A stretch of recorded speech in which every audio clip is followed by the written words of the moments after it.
Good evening and welcome to Pewter Live 2021. I'm Chris Hudson, the Master Pewter here at the Worshipful Company of Pewterers. We're delighted that you have decided to join us on this, the second evening of Pewter Live 2021.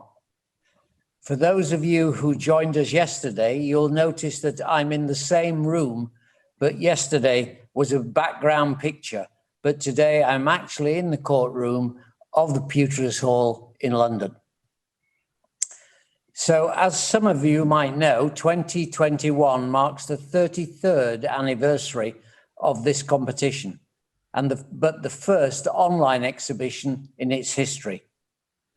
Pewter Live opened its digital doors yesterday morning, so if you haven't visited the official Pewter Live website yet, please do so and browse the exhibition and also the competition page.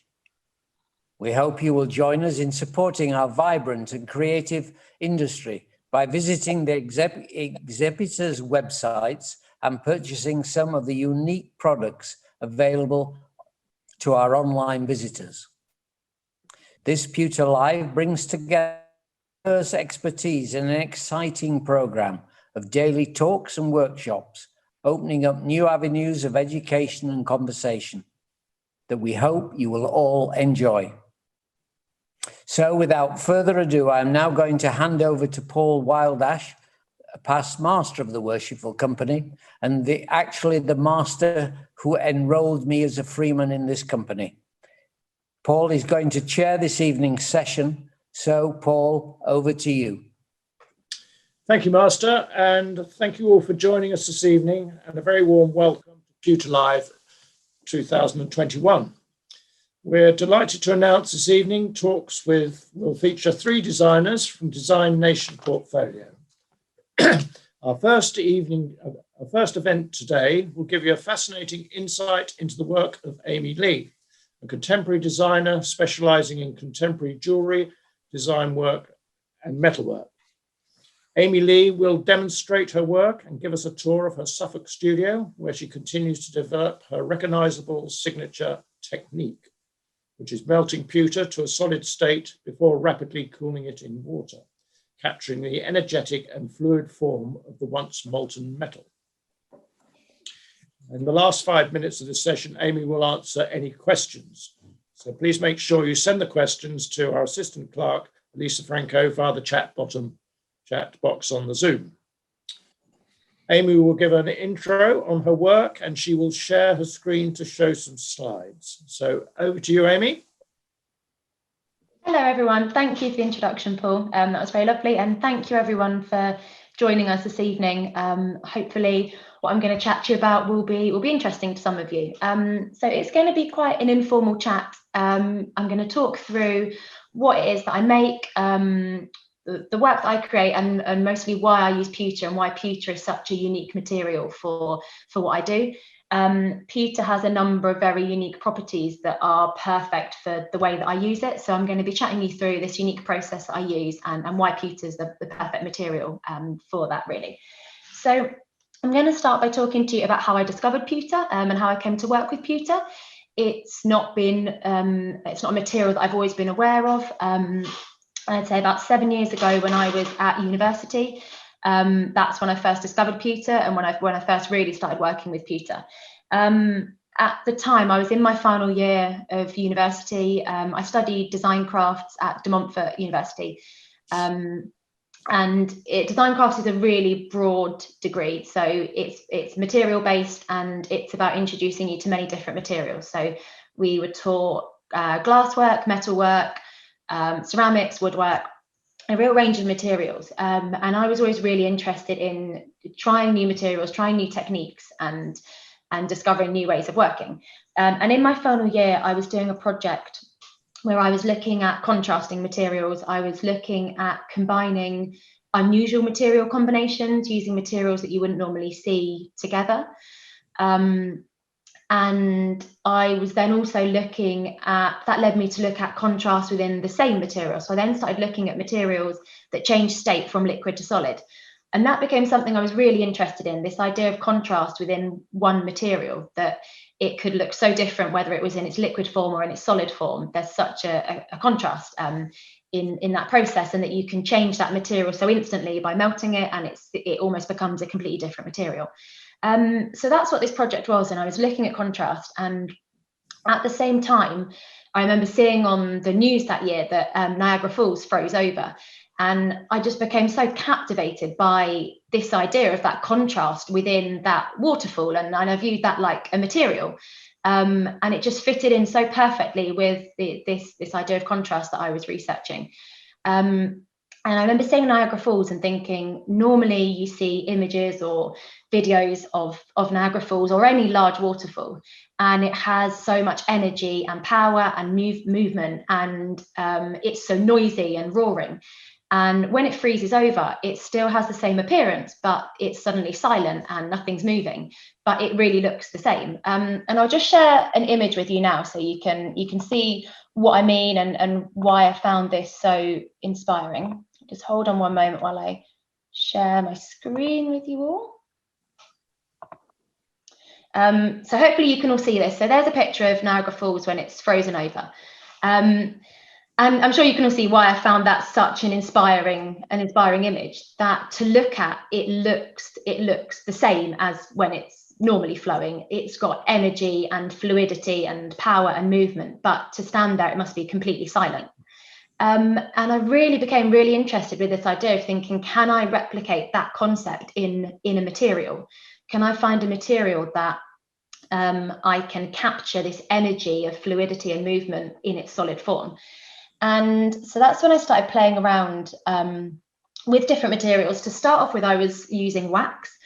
You might be familiar with wax as a common material for jewelers to create pieces from, using the lost wax casting process.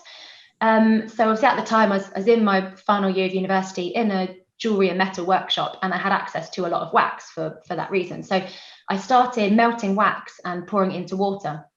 And when that wax hits the water, it cools really suddenly, and it stays in these beautiful fluid shapes. So it looks fluid and it has this fluid appearance, but it's solid. And I found that really interesting, and that really replicated this idea of that frozen waterfall that I was inspired by. So at this point, I was thinking, now I can take these wax castings and I can make molds from them, and I can use the lost wax casting process, and I could cast them in metals. And that was the plan of the route I was going down. And then I kind of had this thought, well, actually, could I just cut out the wax side of it? Can I actually just melt metal and pour it straight into water? Would that have the same effect? So I began experimenting with different metals. I think pewter was one of the first ones that I tried, because I know that pewter has a very low melting point. So I thought this is going to be quite easy for me to use in this way. But I also tried brass and copper and silver. I melted various metals, poured them into water, which, as you can imagine, is great fun when you're a student and you've got free reign of these workshops and facilities, and I'm just there melting metal, chucking it into water, having a great time. And I just got the most amazing and beautiful results from doing this with pewter. The other metals just don't behave in the same way, and that's partly because, like I said, pewter has these really unique properties that just lends itself so well to the way that I use it. And that main property is having a low melting point. So that low melting point means I can melt it quite easily using fairly simple equipment. I don't need a specialist blowtorch. It doesn't need to be a really hot blowtorch. I can just use a standard blowtorch. But also, once I melt it, it's beautifully fluid, and it stays fluid.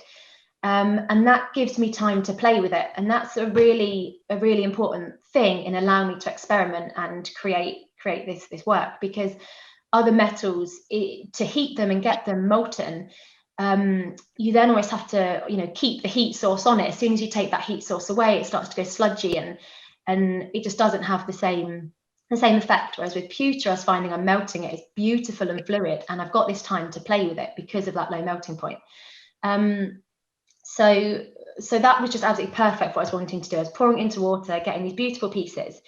And another thing that made me realize this is really the ideal material for what I was wanting to create is that It's easy to melt over and over again. So I was melting it, pouring it into water, getting these castings. If they weren't quite right, I could melt them back down. I can just reuse them.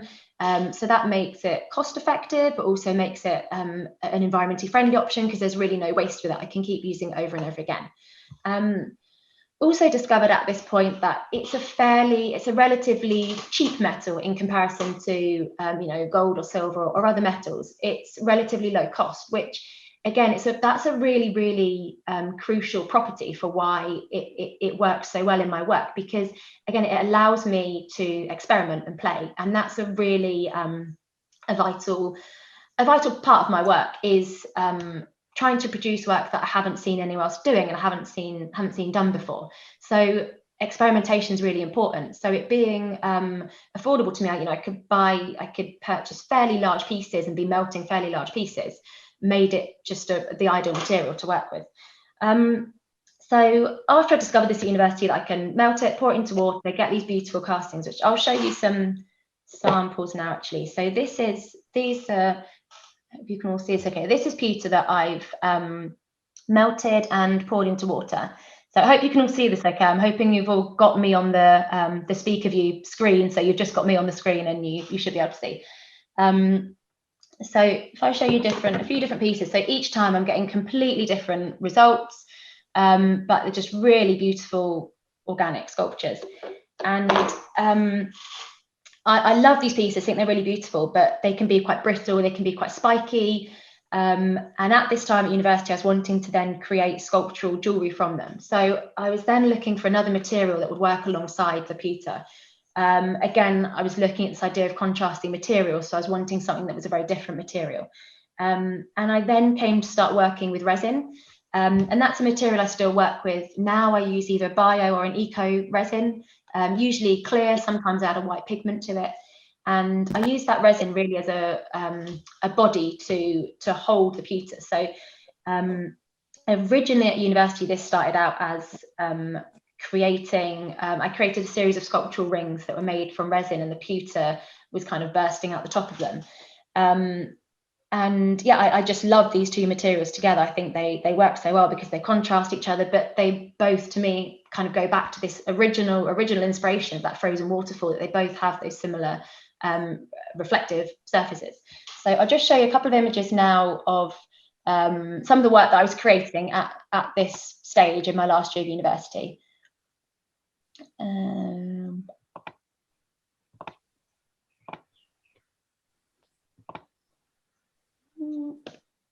So this is the two rings at the top they were some of my final collection in my last year of university. There's then also that image there of the pewter and the wood. So again, that was just a sample when I was looking at this idea of contrasting materials. And then at the top, that's just a piece of pewter I've melted. So that's what my work was looking like when I'd first discovered pewter about 7 years ago at university. And since then, I've really carried on working with the same materials and using that same kind of core process, but I've really been developing it and pushing those materials as much as I can. The main difference in my work now is that I encase the pewter inside the resin. So those samples I showed you there, the pewter was kind of sticking out and the resin was the body to hold it. The main difference now is I will create these pewter sculptures, encase them inside resin, and then once that's cured, I treat that like a new material. So I would treat it how you would if you were going to sculpt something out of wood or plaster or whatever it might be. I combine the pewter and the resin, and then I cut, carve, sculpt, sand those materials. So I get cross sections of the pewter. So that's really the really unique and interesting part of my work now, is where I've got these pewter sculptures, I'm actually then getting cross sections of them, because by encasing it in the resin, I've got this material I can really slice through. So that's where I'm at now, and just pushing what I can do with those materials. So I create jewelry and I create sculptural pieces, I create vessels, a real mix of pieces, but always with these same materials. So I'll just put a few images on the screen now, and I'll show you some of my work as well, but I think it actually might be easier to actually see it in images rather than me holding pieces up. I think it's probably clearer for you to look at the images here. So this is the kind of work I'm creating now. So these are 3 rings here, and you can see, hopefully from these images, you can see what I'm talking about getting that cross section. So you can see the depth to the pieces, you can see the pewter encased inside the resin, but on the surface there, you've got these shiny pewter patterns. And again, going back to why I was saying pewter is just the perfect material for me working in this way, is another wonderful property of pewter is that it's a really attractive metal. It's this beautiful silvery color. So when I slice through it and I then sand and polish that surface, on the surface there, you've just got these beautiful shiny silver patterns. And people are often, I think, quite surprised at how shiny and silver coloured that pewter is. When I display my work at shows and exhibitions, a common question that people often ask me what it is. It's obviously not kind of obvious what the materials are. People sometimes think it's a stone or a marble, and then I'll say it's pewter. And a really common comment that I then get back from people is saying, "Oh, but I thought pewter was really dark." And that's always something that people are surprised at, that it has this lovely silvery appearance. So yeah, as I say, that the pewter for my work is just perfect for those reasons, that it creates these beautiful fluid patterns in the way that I use it. And the way that I work, so these images I'm showing here and some other samples that I'll show you, is I sand and carve and sculpt my pieces until I'm happy with those pewter patterns on the surface. So even if I'm making pieces in a mold, so for example, bangles, they're kind of one of my best-selling pieces. I cast them into molds, but I still then go through this sanding or carving process with every piece, so that the patterns on the surface are always completely unique. So each piece is a one-off. They'll always end up different shapes and sizes, because I just keep carving it until I'm happy with those patterns that appear, until I've got the pewter and the resin just flush on the surface. So yeah, there's some images of some of the jewelry that I make. I'll show you some other pieces that I've got here as well, because I've got some samples to show you. I just don't know how well it's going to be able to kind of come across on the screen. I've also been making some larger scale vessels recently and sculptural pieces, which is a real challenge, from going from sanding and polishing small jewelry pieces to then working way up to these larger pieces is a real challenge. So this is kind of the body of one of the vessels that I'm currently making. So you can see the pewter is encased inside the resin, and if you can see in the light there on the surface, you can see where I've cut and sanded it back so that the pewter is flush with the resin. So you can see those patterns on the surface, how it picks up the light. And if I show you, this is one that is just cast before I've done any sanding to it. So you can see how much work there is to get those patterns to the surface. And that's really what drives my work forward at the moment, is as well as design and wanting to kind of push the boundaries with design and what I'm creating, it's very, very process and material led. It's now become a real interest of mine. Okay, how can I really push these materials and sculpt them and sand them and polish them as best I can? Because it's very unique. I don't see other people using this combination of materials in this way. So there's not a book that I can research or a video I can go and watch to learn to do it. It's something that I've just really, over years and years of practice, just tried different ways of sanding and polishing to get to this point. If I show you, so these samples are pieces that I've done kind of an initial stage of sanding on. So this is just some pewter inside the resin there that I've sanded. So I've got that beautiful flush pattern of the pewter on the surface, but you can see how white the resin is, how scratched it is, and how rough it is. So I then have to go through a lot of sanding to get these two materials to work and be smooth together on the surface. So that's the challenge at the moment, and that's kind of what drives my work, is just working out how I get these materials there. They're very different materials, and I'm sanding and polishing them to work together. So I'm just going to show you a few more images of the recent work that I've been making, the vessels that I've been making. Oh, next slide, please. Okay, so here's some pictures of the vessels I'll be making. So this is really new work that I started making at the beginning of this year. it was very much based around spring and the idea that spring is always a lovely time of year. But for me this year, it just felt so special, and like it really brought a lot of hope with it after us all being in lockdown and not really being able to get out and do things.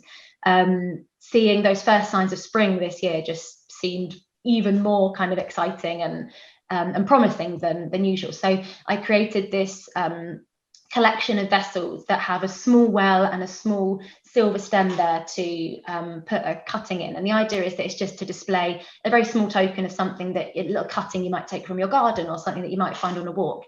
It's not to display a big bouquet of flowers. It's to show something that you just pick and you put there to preserve and appreciate. And yeah, these have been a real challenge to me, like talking about the sanding and polishing process of just getting those surfaces and getting that pewter resin to work really well together.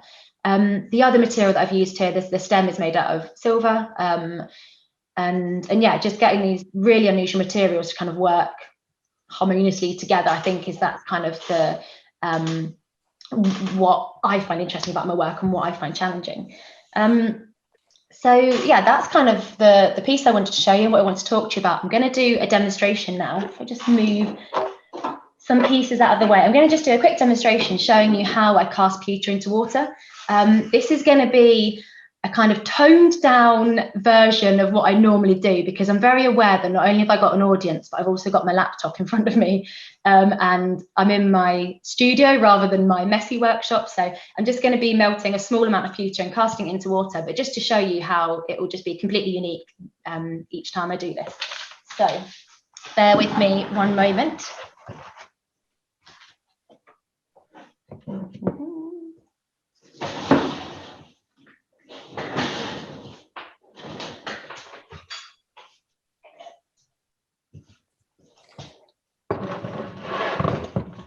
I'm going to just move you back a bit and tilt you down a bit. Hopefully you can all see okay. I'll just talk you through what I'm going to use here. So I've got a piece of pewter here. I'll melt them down in any shape, size, scrap, whatever it is. That again, that's one of those properties I spoke about, which is so great about pewter, is that I can just keep melting it down over and over again. So it can come in any form. I've got my blowtorch, and I have various crucibles and things for melting metals, and I honestly just find for doing this, the best thing is a really cheap frying pan. So if you're thinking this is the most basic equipment, it absolutely is. And I've tried it with various things, and this just works so well. The pewter melts quickly. It just works really well. So you can't see my head, but I am wearing goggles. And then what I've got to the side here is just a tub of water that I'm then going to pour it into. So like I said, I'm just doing a very small piece, also because it's going to melt a lot quicker. So you're not going to have to be sitting waiting for ages, but mainly for health and safety. We don't want to be having any accidents live on Zoom, do we?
Okay, there we go, lovely. It's a good piece. So I'll just show you that this is a piece I've just cast. So yeah, beautiful and just so unique. Obviously, I have no idea how that's going to come out, and that's just what I That's what I love about this process, is that each piece is going to be completely different. I did, when I was at university, spend a lot of time, let's take the goggles off. I did spend a lot of time going through, just doing so many different experiments and trying to control this technique to make sure that I was always getting good results. And to a certain extent, I know how to always get, really usable, nice shaped pieces. But I did various experiments changing, obviously, the amount of pewter I use, how hot it is, the crucible I pour it from, whether it's pouring from like a really open vessel or a narrow vessel, whether it's shallow water, deep water, whether the water's still, whether the water's moving, if there's something in the water. I did so many experiments, and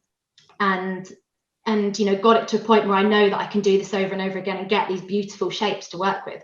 But the beauty of it is that I can't control it to a certain extent. It is just always going to be a technique where we just get these fabulous pieces that are different every time.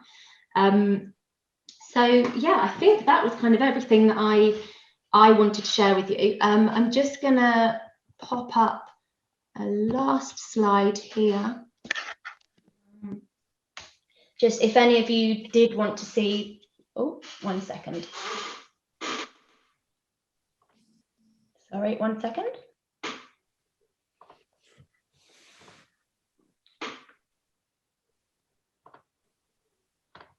Okay, hopefully you can see that. If any of you did want to see more of my work, my website's there, and my Instagram and my Facebook are there. I do share quite a lot on my social media about the process and how I develop new work and the techniques I use. So if any of you are interested and wanted to have another look at my work, then all the links and things are there for you to have a look. But I think we've got a few minutes now for people to ask questions, if anybody has a question that they want to ask.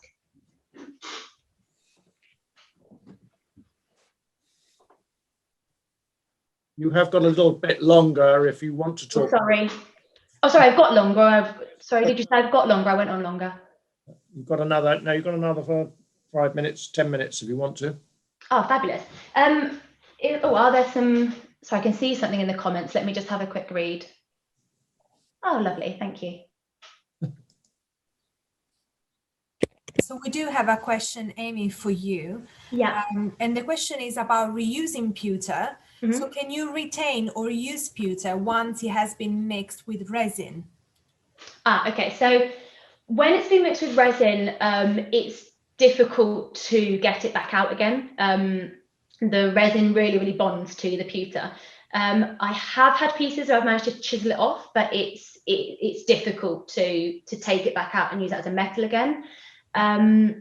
However, I am able to use those pieces, like I say, I see it as almost creating a new material. You would struggle to get the pewter out and say melt the pewter back down again, but I have had people return pieces to me if they've damaged them or chipped them or broken them in any way. I can then sand it and sculpt it into a new piece. So yeah, difficult to get the pewter out, but there's kind of that long life as a new material that I can always kind of bring it back to life. We do have another question that is about the use of plastic tub. So somebody's asking, is it okay to use a plastic tub for cooling? When I'm casting, yeah, so that this is a plastic tub that I've just used here, and that pewter cools instantly. I don't know if you saw, I poured it in there and I picked it out with my hand almost straight away, and it's cool straight away. And it cools so instantly, and that's why it explodes into these beautiful shapes, because it hits the water and cools so quickly that there's no heat left in that metal. I mean, obviously, the only worry would be you wouldn't want the hot pewter to pour directly onto the container, but as long as that's why I use a much bigger container than what I need, so that even if I don't get it quite in the middle, as long as the pewter hits the water, it's going to cool rapidly, and it's not then going to melt anything or damage anything. And your technique over the years, you said that you did a few experiments on still water, moving water, salty water. Did it lead anywhere, in the sense that can you control the shape of the pieces, changing some things in the water? Yeah, so to a certain extent, even if I just show you these pieces I've got here. So this piece, for example, you can see that, you can almost see the shape of it like plummeting into the water. And that's because this piece the metal has started to cool the pewter started to cool before I poured it in. So the main thing I would say that the control I have over the shape is how hot the pewter is at the point of pouring it in. Now, I've never actually measured it with a thermometer, but I just know by eye and by, I don't know if you noticed when I melted the pewter, before I poured it, I moved the pan around like this a little bit. And that's just, by eye, I just know that that's at the stage that I want it at. So if I want pieces that are really brittle and fragile and really explosive, I'll make sure that pewter is really hot. So I'll heat it, take the heat off and pour it straight in. If I want a piece that is going to be more like this, where you've got some really solid, chunky, a chunky piece there, I'll heat the pewter, and then I might go like this a bit and just wait until I can see it begin to start to go, not solid, but you just see the kind of tension on the pewter begin to get a little bit more solid. And I know then that as I pour it in, it's already started cooling. It's going to be a much more solid piece rather than a brittle piece. So yeah, it's very difficult to explain in an exact amount, but I like I said, I've just been doing this for so long that I know by eye kind of what type piece I will get.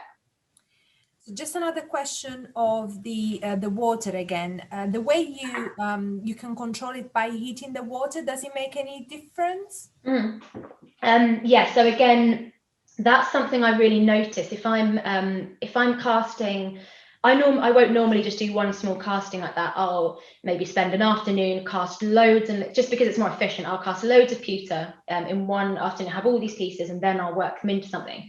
So I'll normally do it on a nice sunny day outside, just because I feel it's the safest option for doing this. It's safer to do it outside. And there's a really big difference in if it's like a cold day in winter and my water is always really cold. Again, it's similar to what I was saying about the heat I applied to the pewter.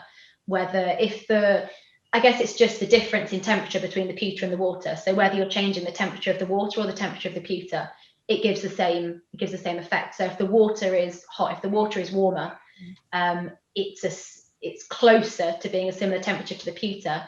It's not going to cool the pewter as quickly, so it will be a more solid piece. If the water is freezing ice cold and the pewter is really hot, there's a greater difference in temperatures. It's going to create these more explosive, brittle pieces. Great. One of our members is also asking, does it mean that your creative process is either limited or expanded by what the material presents you with? As in like when I create that piece of pewter, I would say that I don't think so. I think it's almost more, gives me a lot more freedom to work with, because I might create all these pieces and then say, oh, okay, this is an interesting piece. Maybe that would work best for one of my sculptures, or these little pieces here would work best for a ring.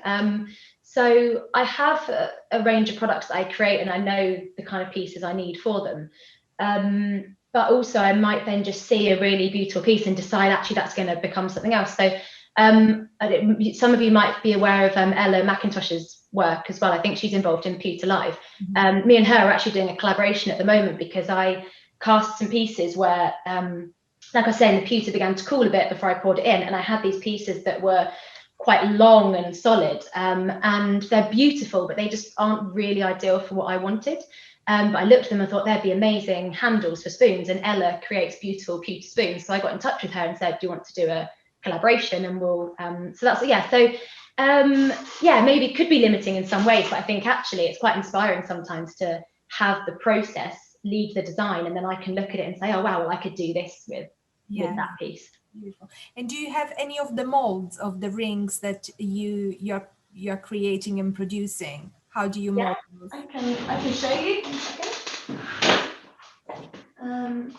So this is a mold for just some square rings that I produce. So this is a silicone mold that I've made myself. So I'll normally make, it really depends what the piece is and how complex the mold needs to be. So for this, I make the rings out of wood first. So I'll make my shapes out of wood and then create a silicone mold from it. Most of my molds are fairly simple and fairly basic, because like I explained about the carving and sanding and sculpting process, the mold is really just to give me the initial shape. My molds aren't the final piece. So the molds are slightly bigger than what I need. I'll take those rings out and then sculpt them. So yeah, I make most of my molds myself, but they're quite basic because I then sand all the pieces or sculpt them. Beautiful. Well, thank you so much, Amy. Now over to Paul. We don't have any other question at the moment. Is there anything else you'd like to add? Anybody got any other questions? No. Well, Amy, thank you very much. Hang on, let me get you back on the screen. I can't see you. There we go. Thank you very much indeed. That was absolutely fascinating. I have to say, I'm not actually that clever about this sort of thing, so I didn't catch it all, but perhaps I need to come to your studio and have a lesson. But by all means, I'll invite you over for a cup of tea. When I went to Fleur's studio, I did a little bit of pewtering there, and I used her files, and I broke about 4 blades, and in the end she sent me home. So probably not ideal. But thank you very much indeed. That's a splendid talk. Thank you. Lovely. Thanks. And thanks everyone for joining. Thank you. Thank you. Right. To introduce the next session now. And thank Amy very much for that. Design Nation is our next tool. Design Nation is a membership network and portfolio of many of the most acclaimed and innovative designers and craftsmen in the UK. Design Nation's portfolio of contemporary designer makers have wide and imaginative ways of designing and using materials, metals, and many other substances. The topic of this discussion will be celebrating materials and form. This discussion will look at how designers approach the process of creating vessels and other 3D forms. Speakers are artists in metal, Jackie Oliver, and lighting designer Rachel Fitzpatrick, in conversation with Liz Cooper, the Design Nation's development manager, who will chair the next session. In the last 5 minutes of the session, our speakers will answer any questions you might have.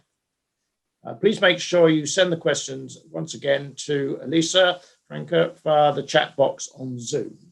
Over to you, Liz. Thank you very much, Paul.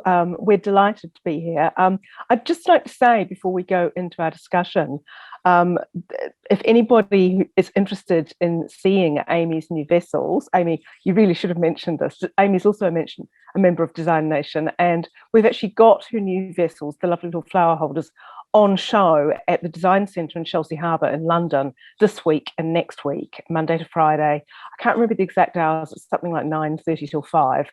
We've been invited to show there as part of an event called London Design Week, and we were looking for a real range of materials, and we loved Amy's new pieces. We've mostly seen her jewellery in the past, but I'm really, really pleased that these pieces are actually on display. And it's Design Nation's first live event since before the lockdown in March of last year. So that's another reason to celebrate that people are actually able to go out again and look at good design. So anyway, Design Nation, yes, we've been around since the 1990s. We were founded by the late and very wonderful Peter Leigh, who was a campaigning journalist who really, really believed in design and supporting young designers and people coming into design careers. And Peter initially founded something called New Designers, which anybody in the UK who's been through a design or craft course similar to the one that Amy's done would be familiar with New Designers. It was founded in 1986. Peter was, as I say, a journalist. She wasn't really an events manager, but she made a resounding success of it. And she was able to then hand it on to a commercial company, and it's been going ever since. And even last year and this year, with all the restrictions that have come with COVID, they were still able to carry on with New Designers. So it's a great showcase for people who are just literally straight out of design and crafts courses from the UK and from Ireland as well. So we are a portfolio, a membership portfolio. We're a not-for-profit. We operate across the UK. We do have a nominal home in a small market town in Lincolnshire, but we are effectively somewhere that is without a physical home, that you can't visit the Design Nation gallery or the Design Nation office. We're scattered everywhere. I'm actually currently on the other side of the world for family reasons. Most of my colleagues are in Lincolnshire, some are in London, and we've got a membership of more than 250 designer makers from across the UK. We encompass pretty much all materials, I would say, although we are particularly strong in the traditional ones, such as ceramics and glass. We have a lot of people who are innovating in metal and in wood, and textiles is particularly strong for us as well. And when we're looking to select people, we have selection panels several times a year. We have an independent panel, different experts come on, writers, curators, retailers, manufacturers. In fact, Richard Abdi from Wentworth Pewter is sometimes to be seen on our panel. And they're always looking for innovation. They're looking for the best design. They're looking for people who are really committed to pushing the design process forward. So when we had the very lovely invitation to be part of Pewter Live, we thought, well, we should probably be celebrating that. You know, we do trade shows and we do craft fairs and we do exhibitions, but increasingly, and you know, since we've got used to Zoom, we do quite a lot of talks, and we thought it would be nice to have a conversation about how designers approach materials and how they approach working in three-dimensional forms, both of which are sort of very appropriate. I think we've just seen with Amy Leigh's presentation that idea of being very innovative and open in your approach to metal, the way that she took the inspiration from the frozen Niagara Falls into then searching for the perfect metal to melt and reform. That's a really good example of how our best designers are really approaching things with a very fresh and open mind. And so what I'd actually really like to do to start is to just go into screen share with you. And I would like to just tell you about somebody who was very special to our network, who's sadly no longer with us. I think her name will be familiar to quite a few of you. And then we'll go into the open discussion with Jackie and Rachel.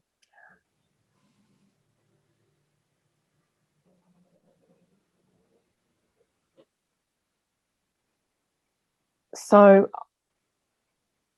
we're looking today, as I said, with Jackie Oliver and Rachel Fitzpatrick, and also we've put together a brief tribute to the late Miranda Watkins. This is a picture of Miranda on the left with one of the technicians from Wentworth Pewter, and she had a really quite amazing and long-lived relationship with them.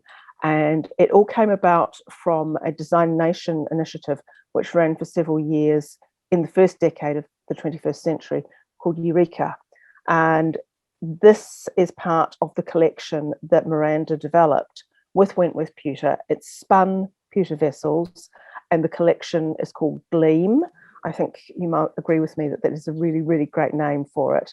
They are very, very interesting vessel forms. They're very contemporary, they're very minimal, they play with form. And what's interesting about this for us is that really the forms came very much from Miranda going to Wentworth factory in Sheffield and working with the technicians and looking and studying and understanding the processes of the spun pewter form, because you know it's not an easy thing to master. There are not many people that are doing it, and Wentworths have got some great people on their team who've really, really understood it. Miranda was really interested in taking that and finding a way of exploiting it to create something really new and fresh.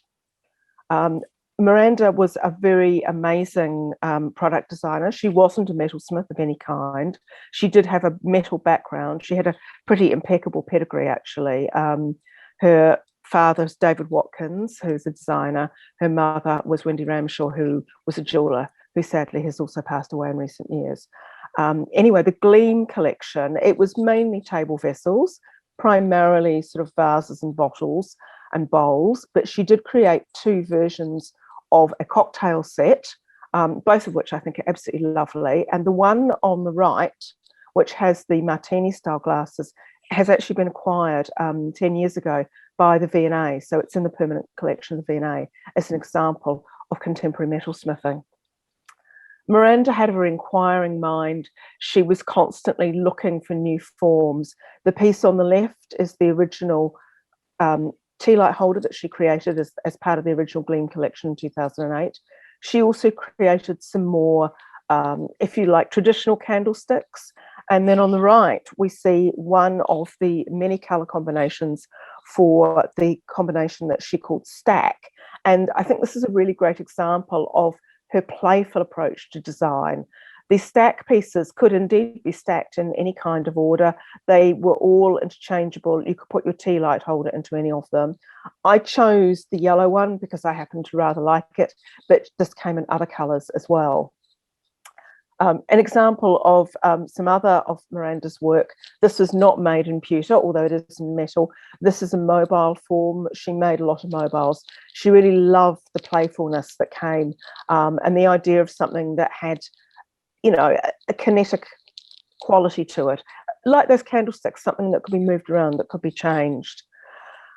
Sadly, Miranda died last year after a lengthy illness. She was still working on some collections at the time of her death, and I understand that her family is still in conversation with Wentworths about bringing these into production. The last versions of the Gleam collection that she debuted were again through the Design Nation network, and that's on the left, Colour Gleam. So Colour Gleam took these beautiful spun vessels that were created at Wentworth Pewter, and then they went on to a second phase, which was to be spray coated in different colours. Now, again, bringing out that playful quality. On the right, you can see a photo of our standard Decorex, which is a leading interior design fair in 2014. And you can see Miranda's pieces, some of the ones from her first Gleam collections at the bottom, little coloured candlesticks over the back. And then as you go up the wall on the 3 shelves, you can see the same pieces repeated over and over in the 3 different versions of Gleam. The original Gleam on the middle shelf, the top shelf has Colour Gleam, and then the final shelf just below the top is Grey Gleam, which is my personal favourite. And I've just got 2 more images from the Grey Gleam collection to share with you. I love these, the flared vase and this deep bowl with the groove in it. She had such a great sense of how to present her work. The photography of Miranda's work that we've got on file is all really beautiful, very minimal. It really, really highlights the purity of form that she was looking for in her vessels. But I love that in the Grey Gleam series that she also introduced these props, which I think really bring out the quality of that metal. It's like a sort of a brushed metal effect. I don't believe it is actually brushed. I think there's a slightly different finishing technique, and I am no kind of expert on that. But I'm going to stop with that anyway. This is not intended as a tribute to Miranda, but Miranda is important in Design Nation's history. She's sadly the first person from our portfolio that we know of who has ever passed away.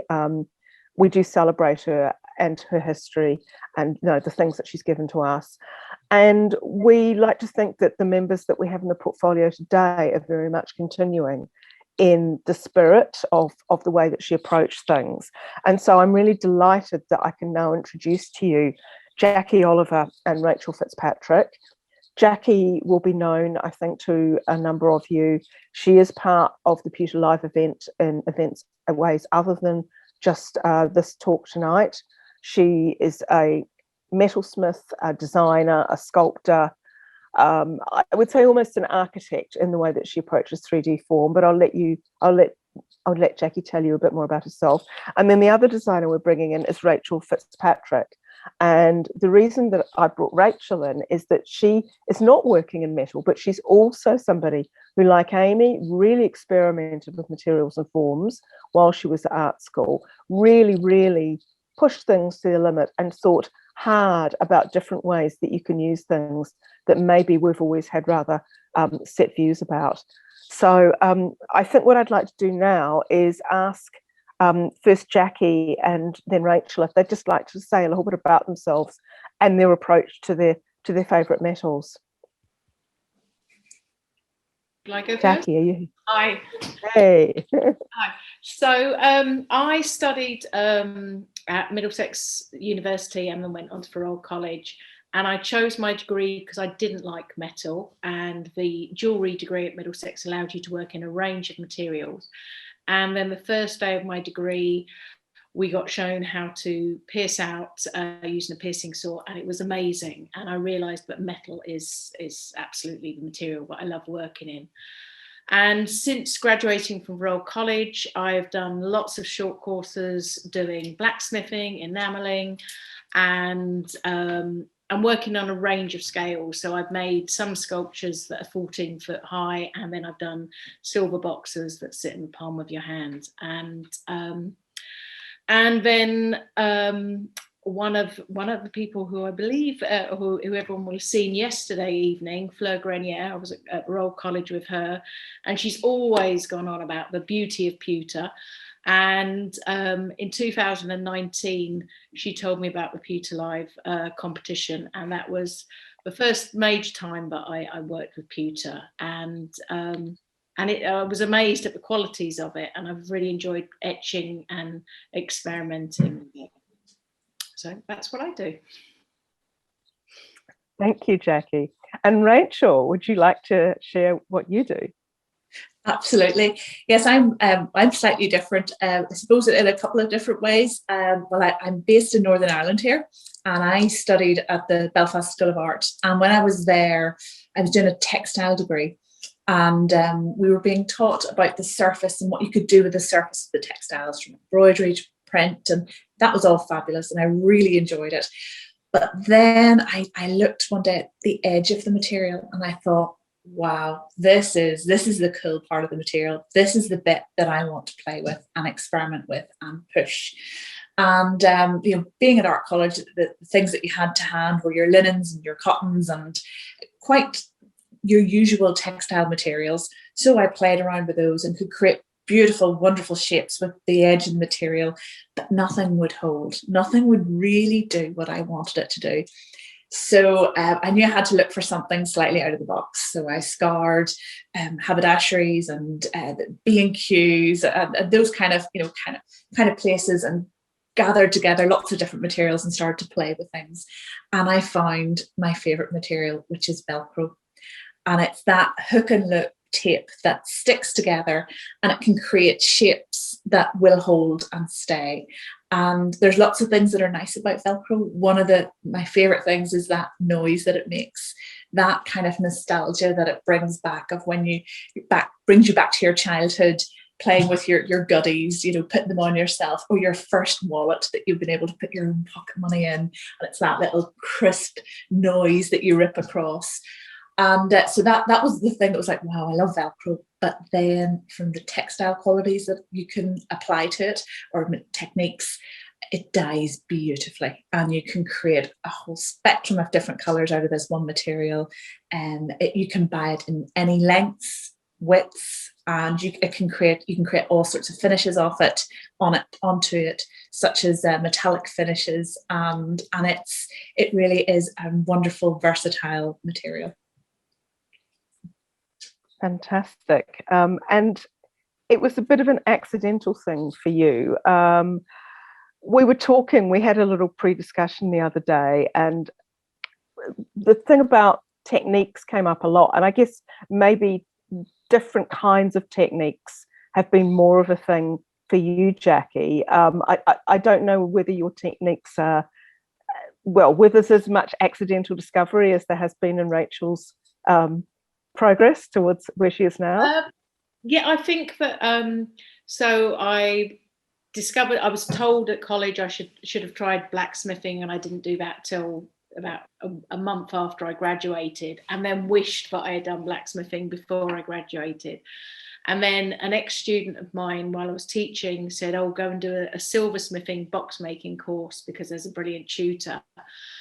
And I thought, I don't really want to make silver boxes, but I went on the course and it was fantastic. And those skills, the box making skills, really helped me. I worked for commissions and residencies, and I did a commission for Paul Museum where I was making some landing crafts to commemorate D-Day, the 70th anniversary.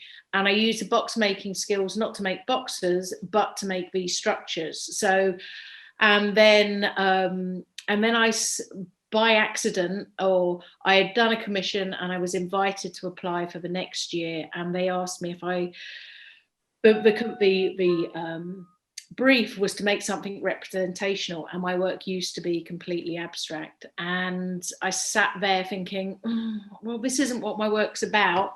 And then, because I was a lecturer at the time, I recognised the sort of face that I was pulling in the briefing, which is the same face that some of my students pulled when I was giving them a project brief. And I was thinking, no, expand your horizons, think about how you can do this. And that's when I first explored etching, and that's completely changed my way of working, because there's a narrative in my work now. And then from etching, it went on to enameling and back again. And now I'm using both methods of creating a surface that tells a story. And I didn't mean to, but it's brilliant. You talked about narrative. I think both of you have worked quite a lot to commission, so where you have to consider the circumstances and who the client is and everything. Could you say a bit about some of your commissions, perhaps? I don't care who starts. Go on, Rachel. Yes, no problem. Yeah, I suppose working to commission is nice because it challenges what you're going to do. You can have loads of fun playing and experimenting with your material, but the commissions really challenge where you go next and can push boundaries and you out of your comfort zone. So some of the pieces that I've created can be really large scale. I've done work for Peugeot for their concept showrooms on the Champs-Élysées in Paris and on the equivalent in Berlin as well. And those projects needed to use 5 kilometers of Velcro. They had to be suspended on site, created on site. Partly it was created here. I was able to shape the form here. You can see behind me, this is sort of the shapes that I create by hand.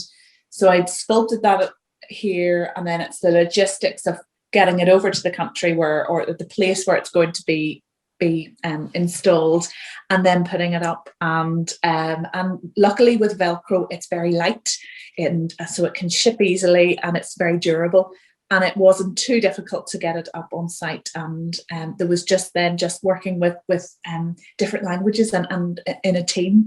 And there was a lot of non-verbal thumbs up, making this way a wee bit, that way a wee bit. And but that's one of the great things about Velcro. And I wouldn't have known that. There's no way that I ever would have ordered 5 kilometers of Velcro or had anywhere to put it. So the challenge of working with a client and a client seeing your work and saying, could you do this in this color, in this size? And you don't really know until you give it a go and you challenge yourself and try. That sounds great. You say in this color. I think at this point I should probably just quickly share an image so that people know what you do with Velcro, because people think it's white, but it's not always white, is it? Is this not true? No, it can start out like that, but then when I get my hands on it, it can be all sorts of colours. So because it's a polyester, it dyes very, very well. So you dye it with it's a boiling vat of dyes that you use, and it can be. And what's lovely about it is it dyes really vibrantly and really well and very quickly. It's quite a smelly process, so you need to wash it afterwards. But it's great, and then you can dye it, you can dip dye it, you can dye it different colours. The hook can be one colour, the look can be another. So you can play and you can experiment with that. And I've had clients ask me to do a kind of gradients of colours down. I've had a client in the States ask me to create a 15-foot long chandelier starting in lilac and eventually sort of getting darker and darker and darker. And they also wanted me to combine it with Swarovski crystals. And there was about 9,000 Swarovski crystals going throughout that piece as well. And this was for an entrance to their home. So you can really play around with that. And that actually was a very light piece, even the height of it. And it was very light and airy, but the colours and everything, the little sparkles in between, it just really sang as an entrance piece. It was a great commission that. And again, something I wouldn't really have thought of ever having a purple chandelier. Fantastic. And what about you, Jackie? What could you tell us about some of your commissions?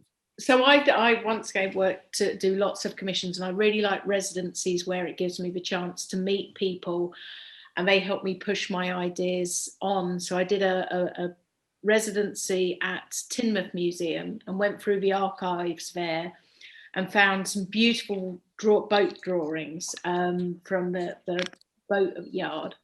And I spoke to members of the family, the Morgan Giles family, and they told me about their favourite boats. But I also met someone who had worked at the boatyard, and I love different people's handwriting, different generations of handwriting. And I asked him if he could write down some of the names of the people that he'd worked with. And I expected him to give me about 5 names. And when I went back a couple of weeks later, he had 4 pages. But I didn't realise the different trades that are involved in boat building. So there were carpenters and coppersmiths and painters and the office people. And so I used all this information, as well as in steel, I did 2-dimensional linear versions of the drawings, but then I used his handwriting and also some maps on the on a suspended mobile that I made that's in the museum now. And then I did a piece for the National Memorial Arboretum, which was commemorating the 100th anniversary of Armistice Day. And that was a really sobering, you're there thinking, well, you know, the more I went into the archives at the Imperial War Museum, you're thinking, it's celebrating the end of a war, but how do you make this something that is a celebration of something that's got such a serious and sobering history to it? So I took details from the archives, but I wanted to celebrate the idea of peace. So I asked, my children go to a very international school, got parents and grandparents from all different countries. And I asked people to get the oldest relative they could to write the word peace in all the different languages that were involved with the First World War. So I cut out, and it's amazing. And it also was a tribute to the time of peace that we're in, because I got Hungarian and German and different Indian text and French, and I pierced this out of metal, and it was lovely to see all these different words of peace that were created by shadows of the work. You mentioned handwriting. Were you taking the literal handwriting and transferring that in some way onto the metal? How did you do that? So that piece was actually made twice, and for the first one, I took the handwriting and I hand pierced it, so cutting it out of the sheet metal, so that left a gap with the writing, but I also enamelled it on the surface and etched as well. And then for that was a piece that I did for Pewter Live a couple of years ago, and then I redid it in Pewter, and that's got the text both etched and pierced out. So fantastic. I love the notion that you're putting a literal handwriting from somebody into your work. It's because, Rachel, you've also incorporated quite personal details into commissions, haven't you? Absolutely, yes. You know, I had a wonderful commission for a client in New York, and they asked me to create, well, I was working with an interior designer, and she was very close to her client, and they were looking for things and ideas for over their dining room table. What they had done was everything was bespoke in this space, right down to the seats that you sat on. The seats actually had the meals of every member of the family. Their favourite meal was printed onto the textiles and upholstered onto the seats. So they were looking for something really quite special as chandeliers above their dining room table, and they wanted black chandeliers with a yellow surprise element. And they didn't know what the yellow surprise element was, and neither did I. But we began to start to work together. What could it be? What could we? They wanted the chandelier black. What objects could work with the black, and also kind of have that. As I worked with the client and I learned more about what they really wanted, it was that humour. They wanted to kind of have that element where somebody was sitting eating their dinner and looking up and going, what is that? Oh my goodness. So we played around with maybe teapots or cutlery or different little objects, and it ended up being little animals that we were going to be eating. So in one of the chandeliers, there's little piggies that have been dipped in yellow gloss paint and suspended in the chandelier coming out. And that's one of the chandeliers. And then in the other chandelier, we have little fish swimming in and out of the Velcro, and all dyed in or sort of dripped into sort of gloss paint and come out and then suspended into the chandeliers as well. So it depends on what your client wants. For another client, that would be horrifying, but for this particular client, they wanted that, I suppose, bringing people around their table, a discussion point, that kind of humour, and it was a great commission to work on, really good fun. So it was great. I think you've both really played with the playful, shall we say. You know, you've both taken some quite sort of serious and grand commissions, but also looking at things that are really just sort of very warming and about people. Apart from 5,000, no, sorry, yes, 5 kilometers, not 5,000, 5,000 meters or 5 kilometers of Velcro. I mean, could you tell us about any particular technical challenges? I mean, I know, Rachel, that you these are chandeliers. You are incorporating lights into them. How did you work that out? Well, it actually happened quite accidentally. I suppose I was suspending these sort of ribbons of the Velcro in my studio, and kind of they were suspended all over the place. And I was thinking, what can I do with these? And literally the sun shone in and shone through the piece of Velcro and created a shadow on the wall. And I thought, oh, lighting. let's try that. So that's then how I began to play with their structure and putting that light in the center, and then what you could, creating all around it. Now there are health and safety implications and things that you have to get right, and that differs in the UK than what it does in the States. And there's different things, and that's all learning, and that's the process of working with either you're an interior designer or a lighting designer or a technician on site and doing that. But generally, as long as you're keeping the material far enough away from the bulb, or you're using very low energy bulbs, which are brilliant. The innovations in sort of lighting technology, LED lighting and fiber optic lighting as well, is magical, because fiber optics are, well, you just really need to, literally all you need to do is point them towards the light and they do the work. And then this shoots out this little magic bit at the other end of it almost just looks like a little piece of plastic.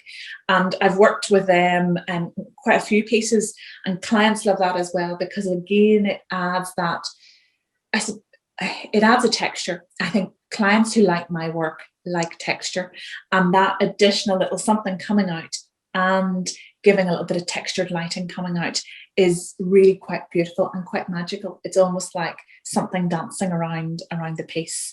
And then for different clients, they like a much stronger light inside the piece that is really going to create shadows and an atmosphere around the room as well. So you might have a more open piece. You normally don't really want to see the light bulb, but it's hidden in there, and the light bounces out and creates shadows around a room. So there's lots of different ways that I've worked with lights and lighting. I've also worked with fluorescent tubing, and it can, fluorescent tube, believe it or not, you can have, within this, you can put a pink fluorescent tube, and you wouldn't need to kind of then light or dye the piece, and you can change the sleeves of the color. And I've had clients do that for different occasions, and obviously here we've got green for St. Patrick's Day and things like that, and but you can have playful fun with it as well, and that is potentially where you put the place slightly different. So that particular one that I'm talking about would be for more within, say, a school setting or somewhere where children are around, you want to have more fun with lighting.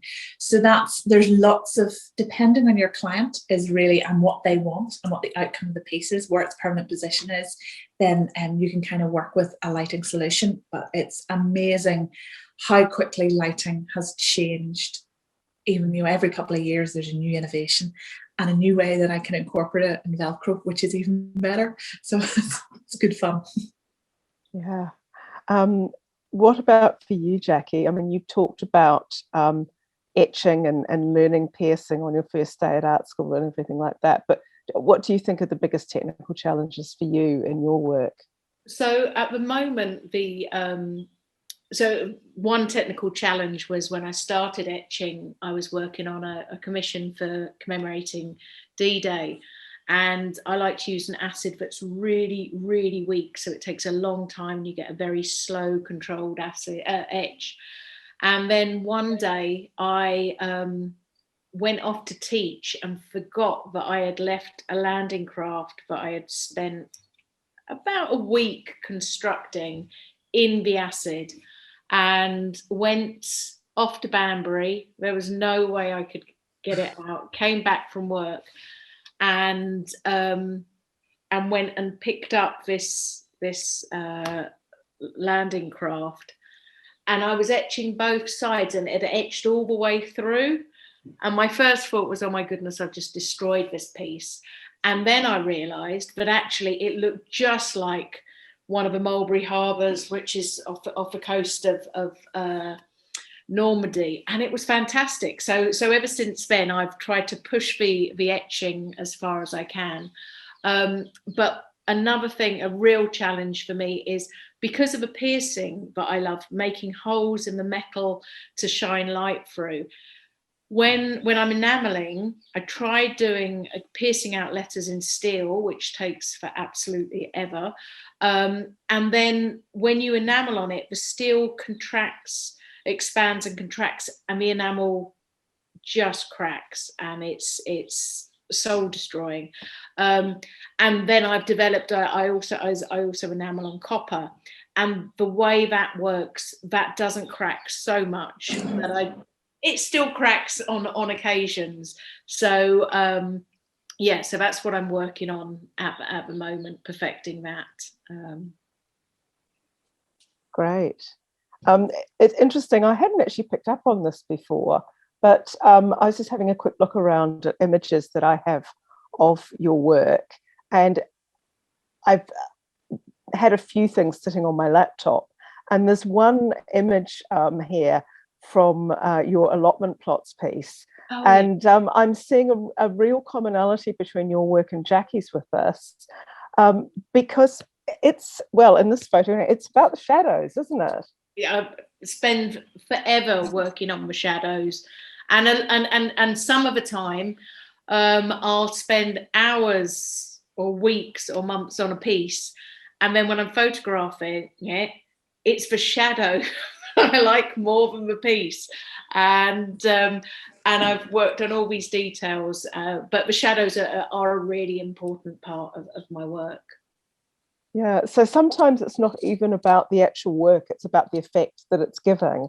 And I know when we chatted last week, I mean, normally when I'm on a Zoom with Rachel, she's in her studio, as she is now, but she happened to be in her living room, and we were both wondering what on earth was going on with these plain walls that had all these intriguing shadows. And it turned out that there was a fantastic looking light fitting lurking. And in fact, I'm just going to share one other image just before we go on to the next question. I know Lisa has some other pictures of your work for later on, but here is this totally lovely piece. This is actually one of your metal coated pieces, isn't it, Rachel? That's right. Yeah. So this is a special type of Velcro that is, well, it's self-adhesive Velcro, so it has this sticky backing to it. And what I discovered is that you can use a textile foil to and when you place it on it and you heat set it, then it sticks to the Velcro really, really well, and it creates a beautiful metal, almost like structure that, and then I've put wire inside that, and inside the very, very center of that, sometimes I use already made wire structures. So there could be a lamp fitting inside that. Other times I use hanging baskets and sculpt around the hanging baskets. I love the idea of finding a found object that has one purpose and repurposing it in some way. But that was partly what was to do with the metal foil as well. It was this idea that it's normally used in clothing, but you could put it onto the Velcro to create a whole new look and luxury to the Velcro. And that idea actually came about because of a challenge set by a client who, it was for a restaurant down in Dublin in Ireland, and the client wanted me to create something that was inspired by the urban park in Dublin, which is called St. Stephen's Green. And he said to me, look, Rachel, go and have a little walk around the park, be inspired, and come back and create something beautiful. So, very wide sort of brief like that. So I went for my walk, and it being Ireland, of course, what did it do? It rained. And I was walking around, and it was a sun shower, and it was a quick shower, and then the sun came out and everything was glistening. And that's what made me think, how could I make Velcro glisten? And that's what sort of set me off on trying to find a metallic finish for Velcro. And that's how that started. I think that the common theme, it's not just that you're both kind of really thinking in quite innovative ways about what you do, and that you've both taken on some quite exciting commissions for different places, but definitely that responding to the technical challenge. And so what I'd like to do is bring this back. Whoops, that's my laptop nearly falling. Is to bring this back to the original question that we started with when we were talking about having a conversation, which is the whole thing of designing in 3 dimensions, because, it's a really interesting challenge. We just saw, I've been showing photos of your work here. We saw that lovely picture of Jackie's allotments with the shadow behind, but it is a 2-dimensional image. The shadows give us the sense of the 3 dimensions, but you are both working it genuinely in 3 dimensions. You're thinking about works that can be viewed from more than one angle. They're not flat on a wall or flat on a surface, like a piece of printed fabric or something. So how does that work? How do you work out what something looks like from all directions? I suppose for me, I suspend it and I walk around it, and it does start off with a drawing process, and for me it's very gestural, kind of, it's going to have this and this rough shape, and then I almost sketch properly with my hands and get in there and make, and I suspend it, and I would keep the piece in my studio if I have the luxury of time. I would try and keep it and work on it over days and weeks, and walk around it and cut pieces off or add pieces in, and that is how I work with the piece. And it is just, if you have the luxury of time, that's great. But when you don't, then normally it's a client says to you, we want this one that you've already done in this shape and this size tomorrow, and it's really a quick process. But if you have the luxury of time, I love to, I suppose, sit and look at the piece and play with it and adjust it. And I suppose that's how I work and design my own collections of pieces that I want to exhibit and showcase and show people, this is what I can do. Now challenge me to do something else. So that's how I do it. Jackie? For me, normally I start from a 2-dimensional drawing and then develop it in wire, and then I'm the most indecisive person that you'll ever meet. So I'll make it in wire once and think I'm not really happy with that, put it to the side, remake it, and then after about 5 remakes I realised that I preferred the first one. But normally when it's upside down or in a different angle. So and Rachel saying about suspending, I've now got an area in my workshop where I can suspend the pieces. Unfortunately, the only place that I've got the space for that is right in front of the door outside. But it's brilliant. So you can see the pieces. I spend ages trying to get a piece to match a drawing. And then as soon as I take it off the drawing and I can't work out which way it went, I actually see it in a completely different way, and I normally like it. It's like not the way it was intended, but that's what I love about the way I work. And that happens. So, sorry. No, I was going to say, so things don't always end up exactly as originally intended. I don't think I have ever created something where I've known what, if I go for an interview for a commission, I always go in and I say, I don't know what I'm going to give you at the end of it. I haven't got a clue. I need to learn about where I'm doing the commission for. And even if I'm doing what I love about the sort of enamelling I do, which is wet process enamelling, I'm drawing on a surface and then scratching through the surface and then filling it with a colour and rubbing back. And I don't know what it's going to look like until I've done the stoning it back. So no, I absolutely never know what I'm going to end up with. That's the truth of it, really. That sense of discovery. I think you both talked about the constant learning. I think I've heard you both on that subject before, that even when you really know your materials very well, that there's always that sense of learning something new about them each time you work with them. Yeah. Well, have either of you got any more comments? I think maybe are we at a point where we'd like to see if there are any questions from the audience? I think, Elisa, you're keeping a little track of these, aren't you? Liz, I've got a few questions here for you. Great. In fact, they've been flooding in. I don't think we'll be able to answer them all, but... oh, goodness. There's a question for Jackie. How has working with Pewter enhanced your creative and technical journey? Well, I'm the way that Pewter etches, I think, is absolutely beautiful, and it etches in such a different way to copper. So and so I've ended up being much more experimental with it.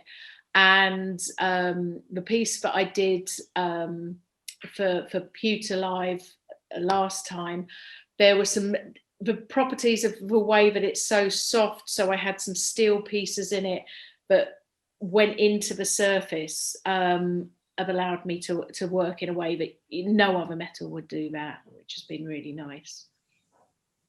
Okay, I'm sorry you got another question as well. I'm not going to let you off the hook. You talked earlier about expanding your horizons as an artist. What would your top 3 tips to artists who want to work with Pewter? Play and play. Don't just experiment. I mean, that's all I've done. I mean, when I for the commission in Poole, which was creating, where I decided I was going to make some landing craft, I learnt soldering for the first time about 2 days before the end of the commission, and my pewter soldering is not anything that is ever going to go. Well, actually, I'll say it's not ever going to go in the exhibition. It did, but it had the right properties for what I was doing. I was trying to create things that looked like they had been. They were 70 years old and had been at the bottom of the sea.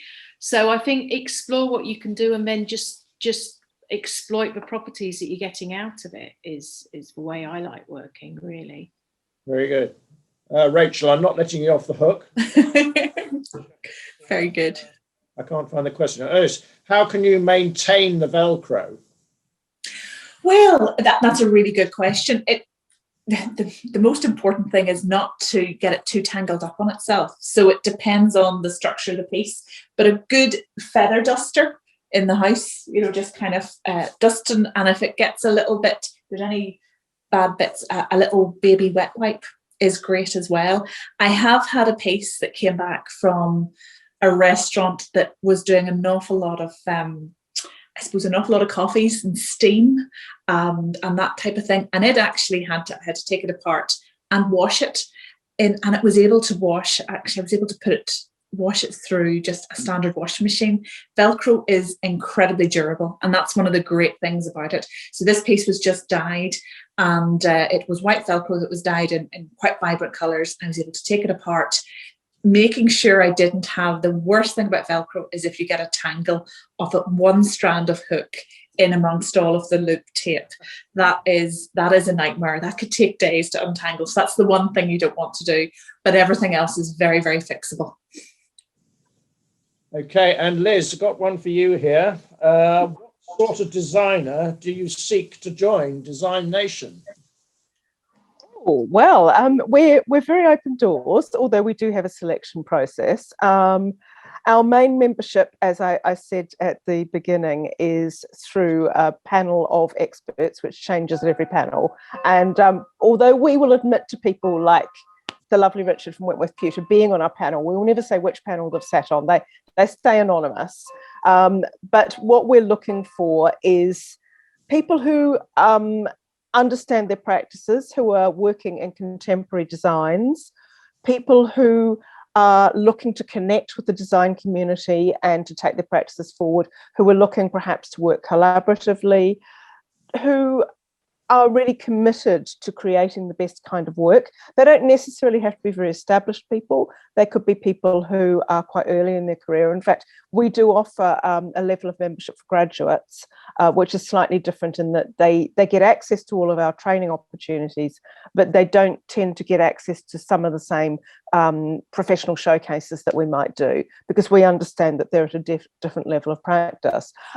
For anyone who's interested, if you'd like to have a look at our website, which is designnation.co.uk, you'll actually find there are several pages on membership. You can scroll to the bottom and you'll find menus, and there are descriptions about membership, about what we look for. There's a pack you can download which tells you the exact criteria that our panel look at each time. We also try to be supportive. I know it's one of the most disappointing things in the world when you apply for something and you get turned down and you have no idea why. And so when we decline people's applications for membership, we always do try to give them structured feedback about what it was. And then sometimes it's something very simple, like just the photos aren't quite up to scratch, that maybe not quite good enough. We can't really understand what the products are. And so, we had a number of people over the years who have reapplied for membership successfully after we've given them feedback. I think that's a fairly comprehensive answer, but do check out the website and do contact us. We're always very happy to get questions.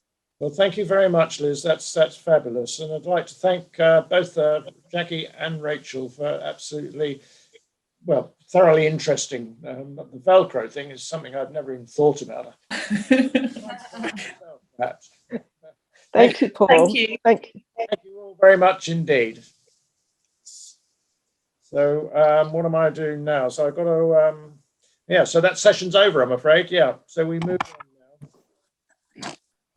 I've got to introduce another, I seem to be involved with this as well. So I'm introducing Patrick Neish, a dear friend of the worshipful company of Pewters, and Gordon Robertson, Scottish artist and metalsmith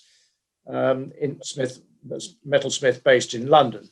Patricia Neish and her husband Alex sought to keep the best of British pewter in the United Kingdom and identified the Sterling Smith Art Gallery and Museum as the ideal home for their extensive and remarkable collection, which includes many exquisite and rare pieces. Alex and Patricia have always been very generous supporters of Pewter Live.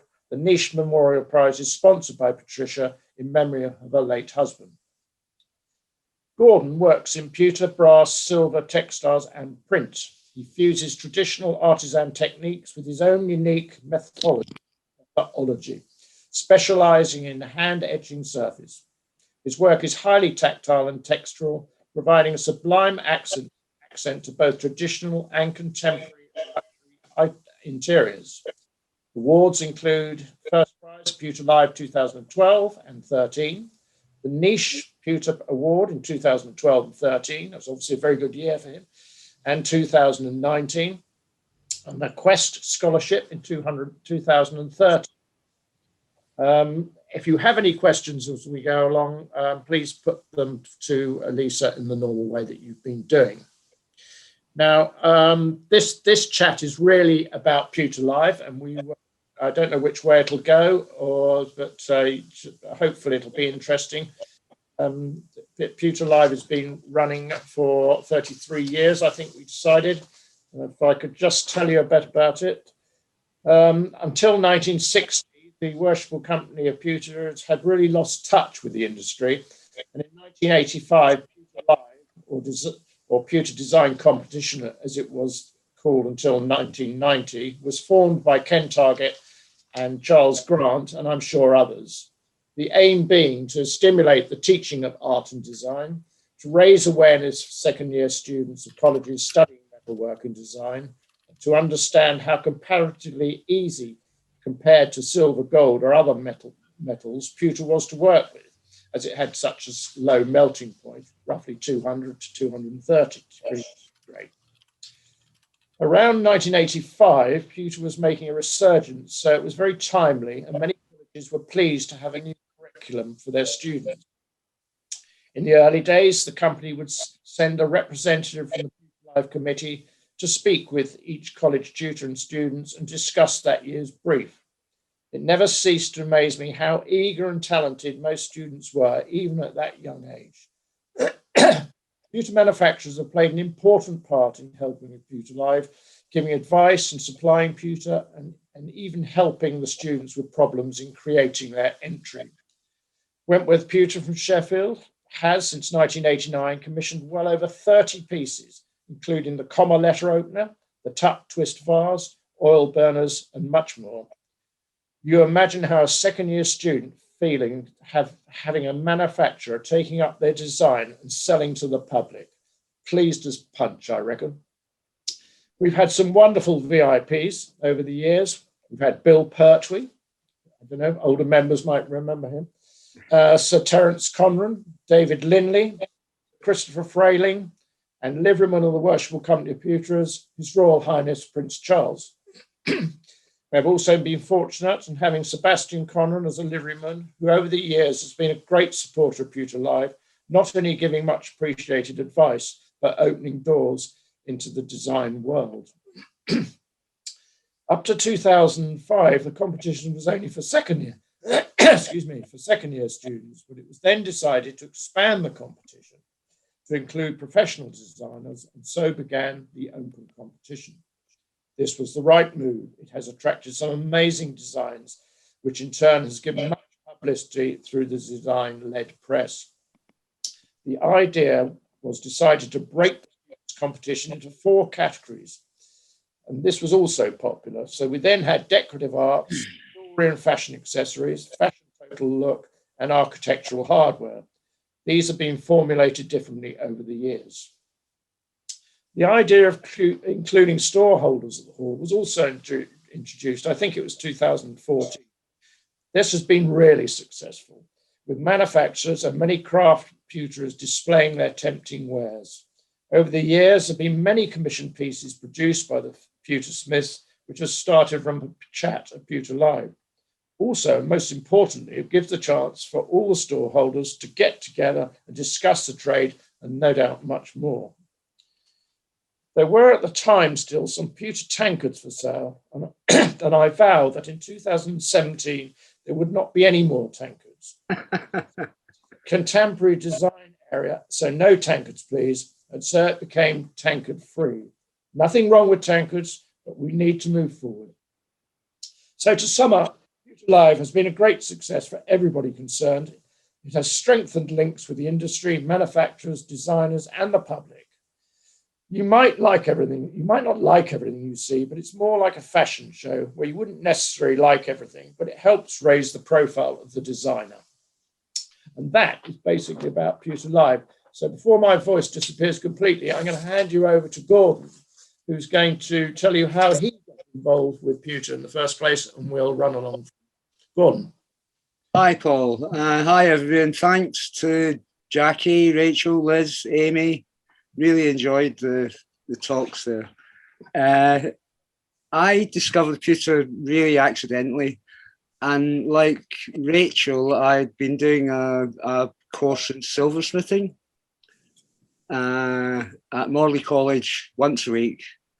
I really needed to get my skills together. So I was doing that, and I'd been given a little pewter bowl. Well, I didn't know it was pewter. I'd been given a bowl from as a birthday present. Really beautiful thing. This is it here. It's a brass lined spun bowl by Svenka 10. And I was really curious as to what the metal was on the outside. And I couldn't identify the mark. So I asked my friend Jane, who gave me it, where she got it. And it was from Liberties. So I took it to Liberties, and it was identified as Svenka 10 from Sweden. Amazing company. Made really amazing pewter in the 20s and continue to do so. And they still do. This is a contemporary piece. Absolutely love it. It's so simple, minimal. But I had no idea what the outer metal was. It's spun.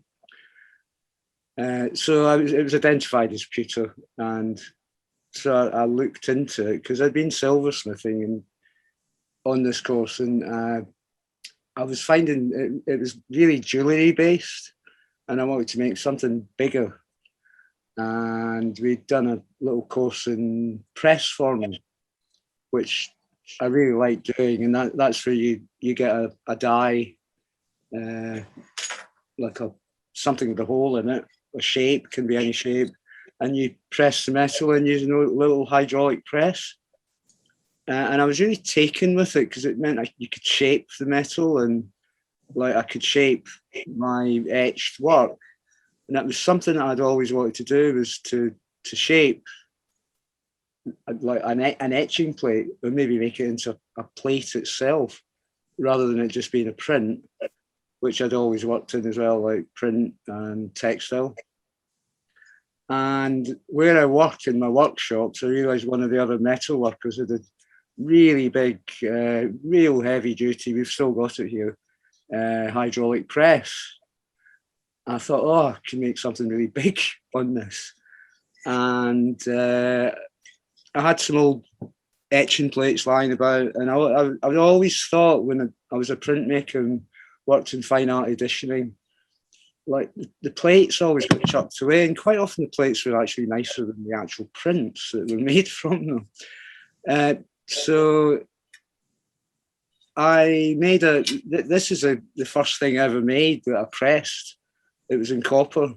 I don't know if you can see that there, yeah.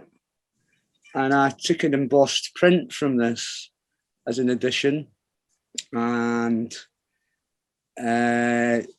used a die to press form on this bigger press. Copper's pretty tough stuff. It's got to be annealed every time you press it, so it was quite a long process. And so after I'd found out what this bowl was made of, I got some from Birmingham, a few sheets, mucked about with it, tried etching it. I tried all different things to etch, because there wasn't really much online or stuff. So I was using ferric, and then I discovered that copper sulfate works really well on it, and that's where I started using it. I did the Morley College course for about 2 years, and I actually took some pewter in to the college. And Paul Wells, the fabulous teacher, a really good teaching, asked me just to put it straight back in my bag.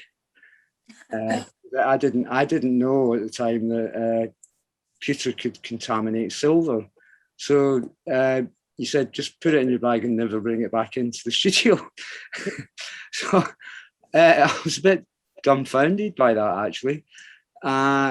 I didn't know that tin could like get into silver. Like if you use tools that have been used for silver and pewter, then they can contaminate, and you get these black marks in silver that you just can't get out. So it would mean if you were having a pewter workshop, you took all your tools for pewter, I mean, I do some work in silver still, but I have a whole separate range of tools that are silver, and they're all marked, so I know which is which. And so that's how I kind of discovered it. And then when I looked into the etching side of it, I started to realise that I could really do a lot with it. A bit like how Jackie was saying about how she discovered how beautifully it could etch. And that's how I evolved what I make and do now, really. And it's kind of like I suppose a metal textile. Yeah.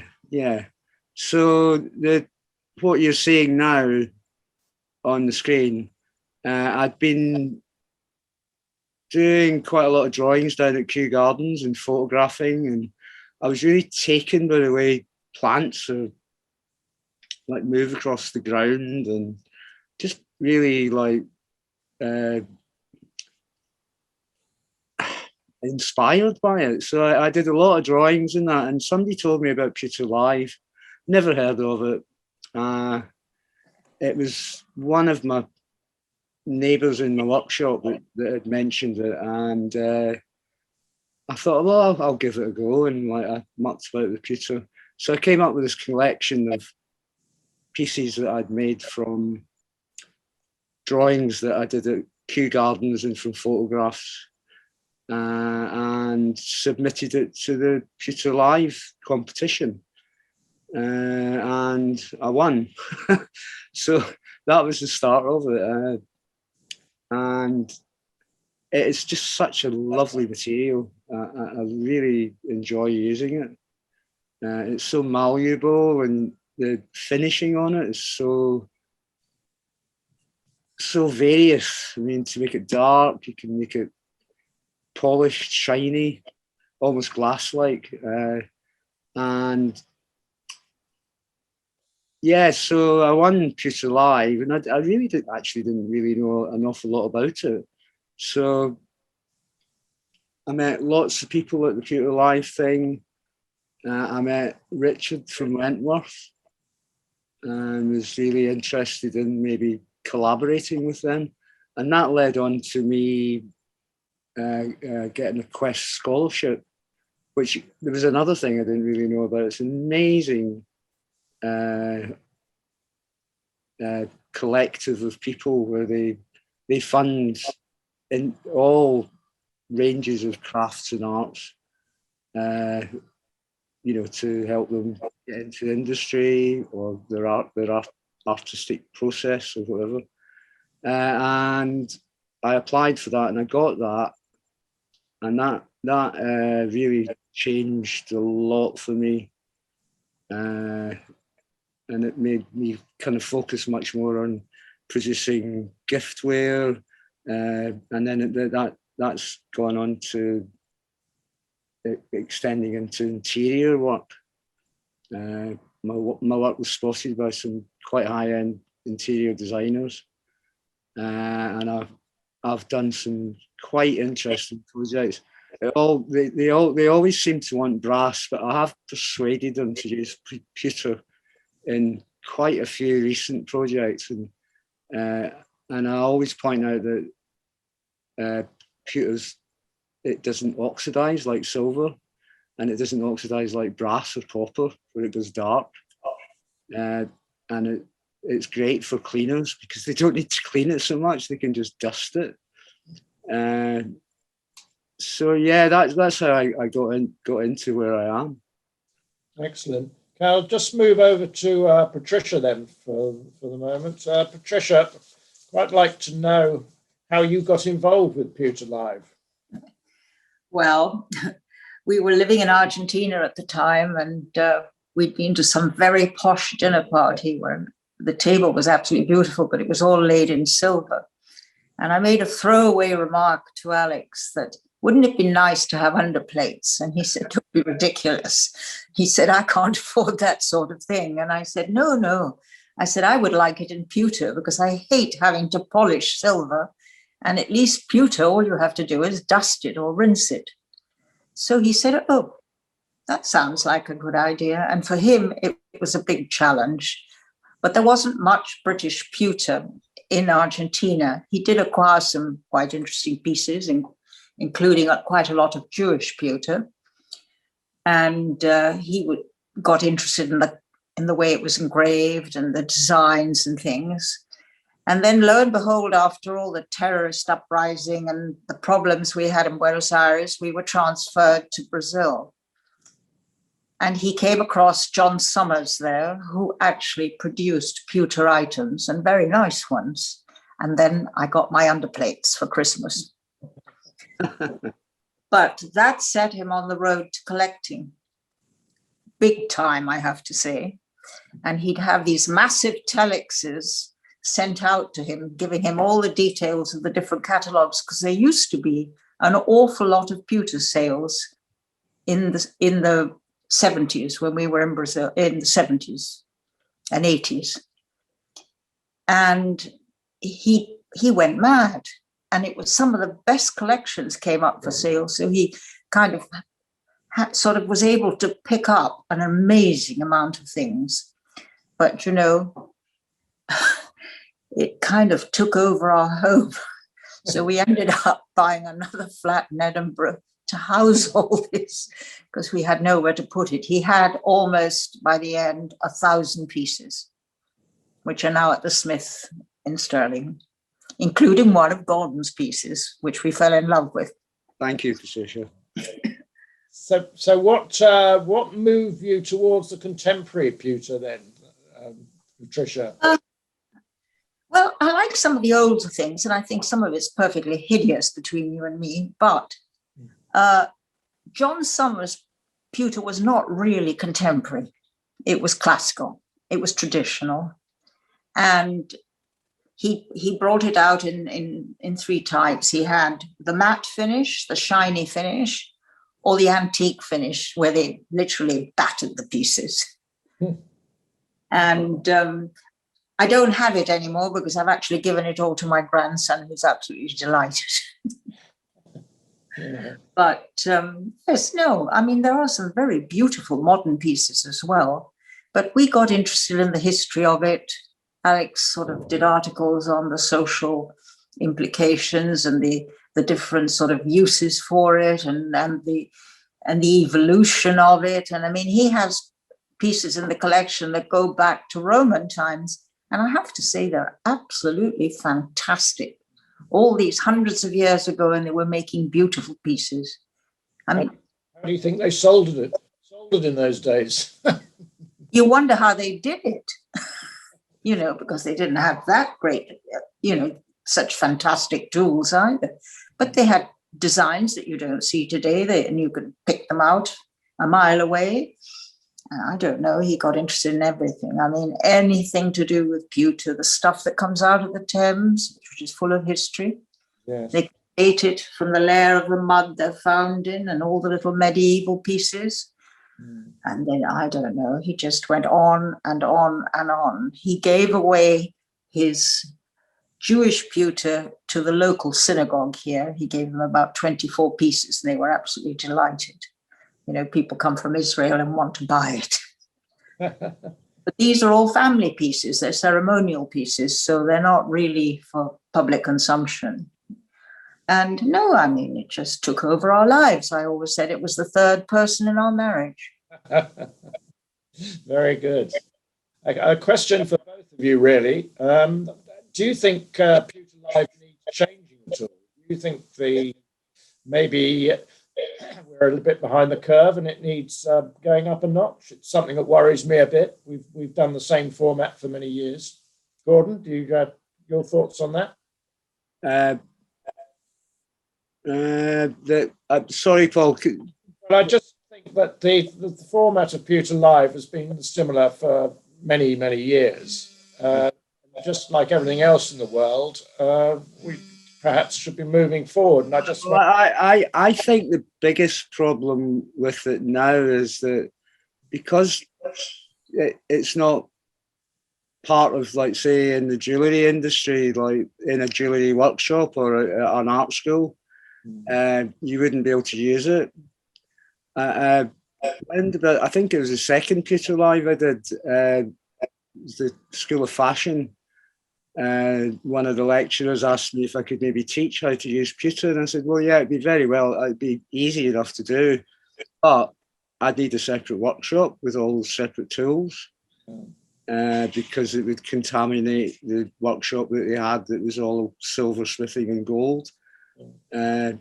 So I think that's the problem with it. It's not, I mean, maybe at art schools it's taught in sculptural form and stuff like that, but in jewellery, where maybe it would be used a hell of a lot more, it's just not used because it contaminates silver.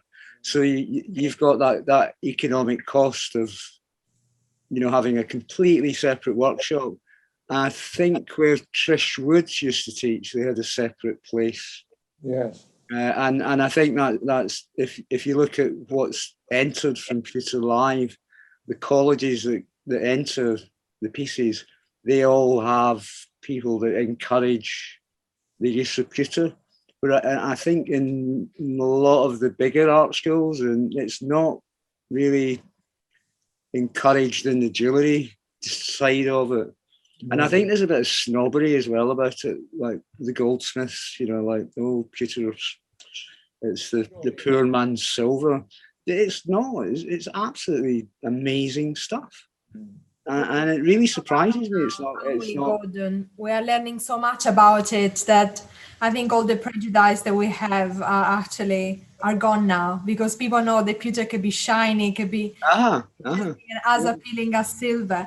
I actually have a question for Patricia. You have collected widely, both you and Alex, of course, over the years. What is your current favorite type of pewter pieces? And do you have any tips for those wanting to start a collection? Well, you have to find something that catches your eye. I mean, I do have my own collection, which sits here at home, which is a collection of snuff boxes. And I saw them up for sale years ago in Carlisle. And it was a very funny piece because it was the profile of a couple and it said the wedding day and they were all smiles, and you turn it upside down and it said 3 weeks after, and they looked really bad-tempered. And with it came 10 other boxes. So Alex said, well, I got the whole lot for you. And I said, what am I going to do with all these? Well, you can start collecting them. And I must have about 150 snuff boxes today. Wow. That's and I don't know what I'm going to do with them. I think my children will probably take them on because they're nice small pieces. Mm-hmm. But there are all sorts of things you can collect, like little measures or plates up to a point. But, you know, once you've got one or two, you don't need any more. But people do specialize in certain categories. But Alex didn't. He had to have something of everything. So it got out of hand. Perhaps we could have a display of the little snuff boxes at the hall one day. Perhaps that would be rather nice. Well, they're unusual, aren't they? I mean, they're unusual. And a lot of people haven't heard about that. You know, there are a lot of children who don't even know what snuff is. So when they come to visit, they want to know. Oh. And it is quite interesting. They said, really? Is it minced up tobacco? And I said, well, sort of. They said, oh, I've never heard of that. You know, but I live in Barcelona, and the kids I've had have all been Spanish kids, and they really are quite fascinated by them. So how are we doing? Paul. Yes. A couple of questions for Gordon as well. Okay, far away. So the question would be, did winning your first attempt at Pewter Live give you an additional boost to your highly detailed work with pewter? To my what, sorry? To your work with pewter. Did it give it a boost to your highly detailed work with pewter? Oh yeah, definitely. Yeah, it was a total surprise to me that, you know, like something that I'd never ever used before that got such people really admired what I did. And yeah, it was proper boost to my career, really, and what I do now. Yeah. I've done all sorts of things in my past. I ran a greetings card business in the 90s. I worked in textiles. I worked in an amazing project when I first came to London with Editions Electro and the Banksy's Florilegium, which is all the botanical prints that were made from Captain Cook's tour. So that's where my botanical influence really comes from. The engravings, they're the most exquisite engravings I think I've ever seen. And I'm lucky enough to have a copy of every one that I printed. Oh. So I've always used them as reference. And yeah, so I kind of used that idea and was the first Pewter Live that I won. And the other weird one was winning Pewter Live the second year I entered. That was an even bigger surprise. No, it was a real boost to my confidence with like working with it. You know, a few very technical questions are coming in. Somebody asked if you use patina for, what do you use for patina, please? Liver or sulfur? No, I use, I don't think liver or sulfur works on pewter. And it absolutely stinks anyway. That's for silver. The goldsmiths can keep that. I use a 1 part nitric acid to 10 parts water, and always add the acid to the water and never add the water to the acid, because you'll get well, it'll probably give off terrible fumes. I'm sure some people are taking notes of this. That's the traditional stuff to use. I think there may be other things you can use. I mean, I've noticed that vinegar does something odd if you leave it on it for a long time, but nitric acid's the one that's makes it black. I think back in the day when they used to reproduce old pewter, well, new pewter to look like old pewter, they'd all sorts of different stuff that they'd use. But nitric acid's the one. Lovely, thank you so much. And another question for Patricia will be, what are your favorite pieces at the moment, favorite pieces of pewter in your collection? Well, I like all the small pieces, really, the little measures and things, because they're little works of art, and particularly things like a baby tablet hen and all the, yes, and it's amazing how they've survived, because they're easily lost. I'm not so keen on the great big pieces.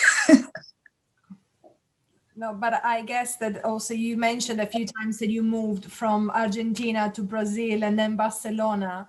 So I appreciate that you must have moved so many of your pieces. So has your collection followed you? Yes, and then we took them all back to Scotland, and Alex had a special apartment that he kept them in because we just didn't have room for them anywhere else. I mean, they invaded the bathroom, they invaded everything, you know, we just didn't know where to put the pieces anymore. Well, is that the end, do you think, Lisa? Do you think we've... Yeah, I think we fired all the questions. There is one question here, Gordon. Did you use a computer for the design of your Q plates? Did you use a computer for the design of your Q plates? Yes, I did. Yeah. Everything I did for that project was all on Pewter. Right. Okay, well, that's been a very interesting discussion. I've learnt a lot, and thank you both, Gordon and Patricia, and hope to see you tomorrow, and anybody else that tomorrow at the same time, where we have another couple of sessions. So please join us then, and thank you. Good night. I have an announcement from the master now. Sorry, I don't. The master would like to say a few words. Okay. So master, over to you. Thank you. Thank you very much, Elisa, and thank you to everybody attending. Now, sometimes there is a surprise reason why Pewter Live has gone uniquely online this year, besides COVID. You'll be somewhat amazed to hear that during tonight's presentation, while you've all been sitting quietly at home, here in the hall, we've had next to us a controlled explosion by a bomb disposal team right outside the hall. So can you imagine how that would have been if we'd have all been here for a usual Pewter Live in the marquee? So thank goodness we didn't have the marquee this year, but it is a good job that we had our Royal Naval expert here right alongside me. So fortunately, we're all safe, but at the moment we expected to go out for dinner, but we have to stay in the hall at the moment until we get the all clear. So thank you everybody for attending. It's been a wonderful session. We've really enjoyed it, and we look forward to seeing you all and more tomorrow for another of these inspiring sessions, and of course, the announcement of the prizes. Thank you very much, and good night. Thank you. Good night.